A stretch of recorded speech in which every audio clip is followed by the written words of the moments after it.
Hello everyone. Today I'll show the solutions to problems 5 and 6 of round 198 of the Pre-Math League.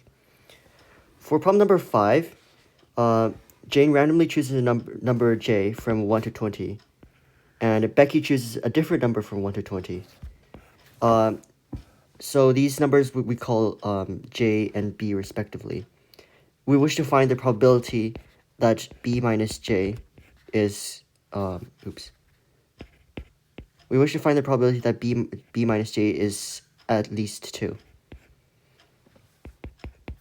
So to figure this out, we're going to do casework on j. Or at least we're going to first count the number of ways that we can have this condition satisfied, and then divide by the total number of ways that Jane and Becky can choose numbers without this condition. So suppose j is 1. Okay, then what are the possible values of b? Well, b minus j is at least 2, so b can be anywhere from 3 to 20. 20. And how many numbers are there from 3 to 20? Well, there are 18. If j is 2, then the same thing happens, but 4 to 20, so 17.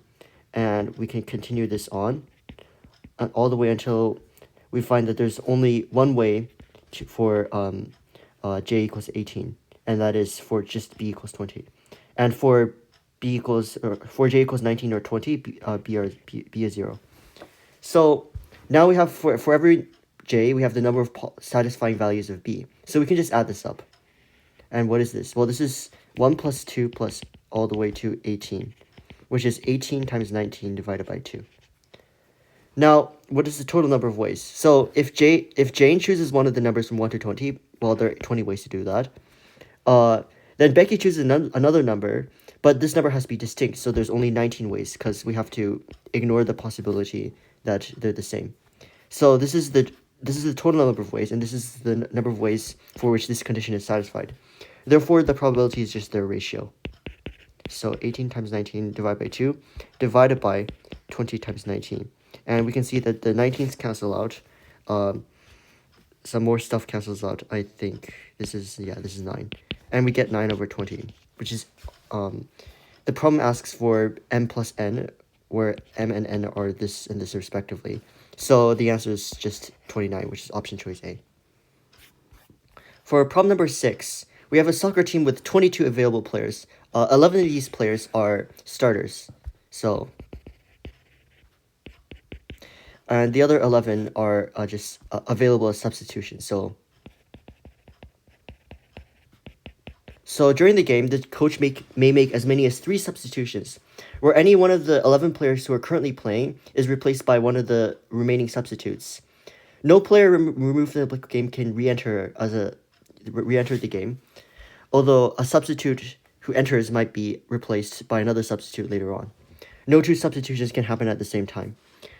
The players involved in the order of substitutions matter. Let n be the number of ways that this coach makes substitutions. The question asks for the remainder when n is divided by 1000. Now, there's one thing to note, and it's that the coach may make as many as 3 substitutions. This means that the coach can actually make 0 substitutions. It's completely possible. But they can also make 1, 2, or 3. So this naturally calls for casework. So case 1 is 0 subs. And of course, there's just one way. Like, how else do you not do anything? Case 2 is 1 sub. So what happens? Basically, in a single substitution, we take one of the remaining players, one of the available players, and we're like, okay, we choose you to substitute. But who do we substitute it to? And to do that, we check one of the 11 players who are in the game, and we're like, oh, we pick this person, and then we do the substitution. So there's 11 ways right now to make this substitution for in the side of the substitutes, and 11 ways to pick a player. So this gives us 11 times 11. Now case 3 is 2 subs. So what happens? Well, first you have to make 1 sub.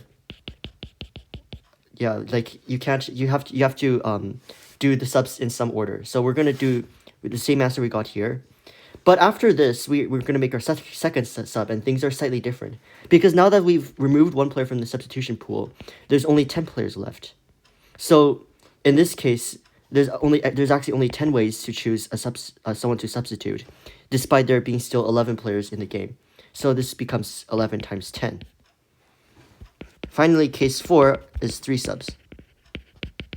And we get 11 times 11. We start, any set of 3 subs starts with 2 subs. So we make our first 2 substitutions based on this exact answer. But now, after 2 substitutions, what happens is there's only 9 players left.